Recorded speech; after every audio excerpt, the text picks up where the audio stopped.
இந்து அமைப்பை சேர்ந்தவர்கள் என்கிற பெயரில் அங்க இருக்கக்கூடிய பல ஆண்டு காலம் வியாபாரம் செய்கின்ற வியாபாரிகள், இறைச்சி கடை நடத்தி வரக்கூடிய வியாபாரிகளை, நீ இறைச்சி கடையை மூடு, இங்க நீ வியாபாரம் செய்யறதுக்கு உனக்கு அனுமதி கிடையாது அப்படின்னு சொல்லிட்டு இந்த ரவுடிகள் சென்று அங்க போயிட்டு மிரட்டுகிறார்கள்.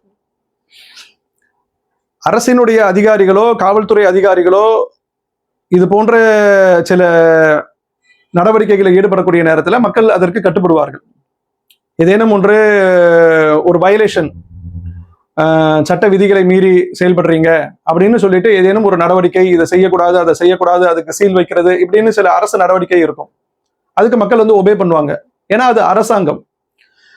அப்படி அரசாங்கம் செய்யக்கூடிய நடவடிக்கைகள்ல கூட மக்களுடைய அடிப்படையான உரிமைகள் மீறப்படக்கூடிய நேரத்துல மக்கள் கோப கொந்தளிப்போடு அரசுக்கு எதிராக போராடுவார்கள்.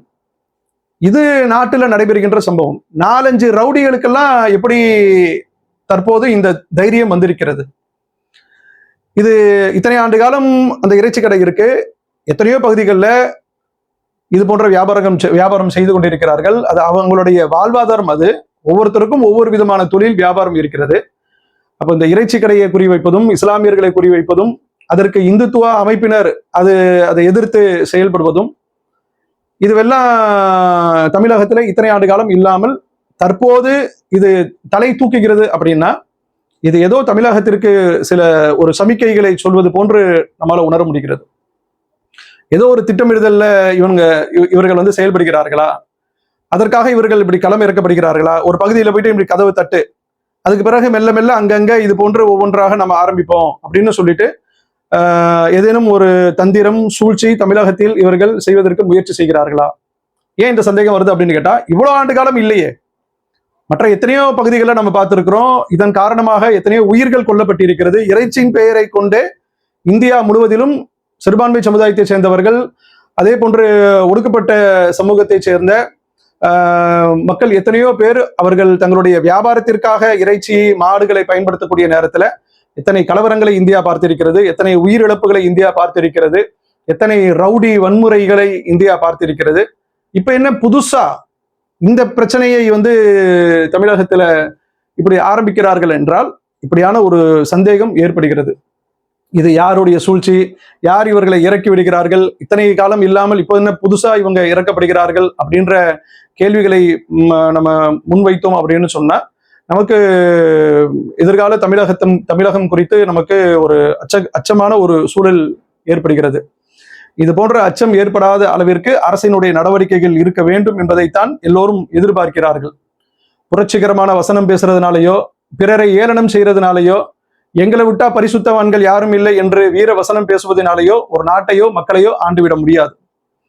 நடவடிக்கைகள் என்பது மக்களுக்கு செய்கின்ற எத்தனையோ நலத்திட்டங்கள், மாநிலத்தை வளர்ச்சியின் பாதைக்கு கொண்டு செல்லுகின்ற எத்தனையோ தொழில் சார்ந்த உள்கட்டமைப்பு சார்ந்த வளர்ச்சிகள், அதெல்லாம் ஒரு பக்கம் இருந்தாலும் அதை விட மிக முக்கியமானது என்ன அப்படின்னு கேட்டா கம்யூனல் ஹார்மனி. மத மோதல் இல்லாத அனைத்து சமூக மக்களும் எந்த விதமான பதற்றமும் இல்லாத ஒரு சூழலில் தமிழகம் இதுவரை அப்படி ஒரு பாதையை அமைத்திருக்கிறது. இந்தியா முழுவதிலும் நம்ம கம்பேர் பண்ணி பார்த்தோம்னு சொன்னா தமிழகம் அதுல ஒரு சிறப்பான ஒரு நிலையில் இருக்கிறது. இங்க எல்லா மக்களும் சரி எந்த விதமான கவலையும் இன்றி பயமும் இன்றி இங்கே இருக்க முடியும். மற்ற மாநிலங்கள்ல எப்படி மத அந்த வெறுப்புகளை மக்களுக்கு மத்தியில தூண்டி அந்த வெறுப்பின் மூலமாக கலவரங்களை நடத்தி அப்படியான ஒரு மோசமான சூழல் ஏற்பட்டு இருக்கிறதோ அப்படிப்பட்ட சூழல் தமிழகம் இதுவரை கண்டது கிடையாது.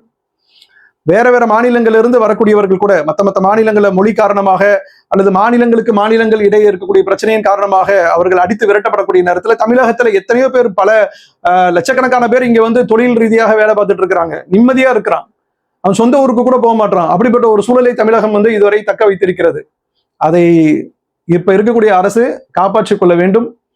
இது மாதிரியான நடவடிக்கையில் ஈடுபடக்கூடியவர்கள் இவர்கள் ஏதோ விஷமத்தனமான காரியங்களில் ஈடுபடுகிறார்கள் என்கிற அந்த உணர்வோடு இது போன்ற நடவடிக்கைகள் தொடராத அளவிற்கு அரசினுடைய ஸ்திரமான நடவடிக்கை இருக்க வேண்டும்.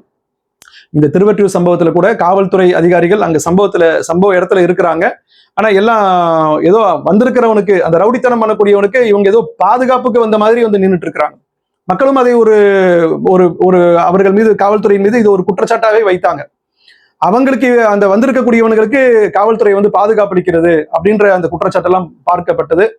அதனால இந்த அரசு எல்லா மக்களுக்குமான அரசு என்பதை வெறும் மேடைக்கு மேடை பேசுவதை தாண்டி அவர்கள் செயல் வடிவத்தில் இதை காட்டணும்.